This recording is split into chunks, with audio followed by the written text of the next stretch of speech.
Cuando no tenía nada, nadie vino a preguntar si el frío me atravesaba o si podía aguantar. Me hice fuerte en el silencio, aprendí a sobrevivir, y ahora que camino erguida, les molesta verme así.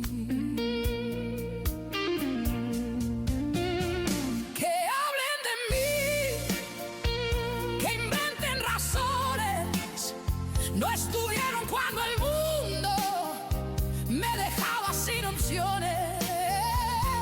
Que hablen de mí, no me voy a esconder. Si disfruto de mi vida, no me pienso detener.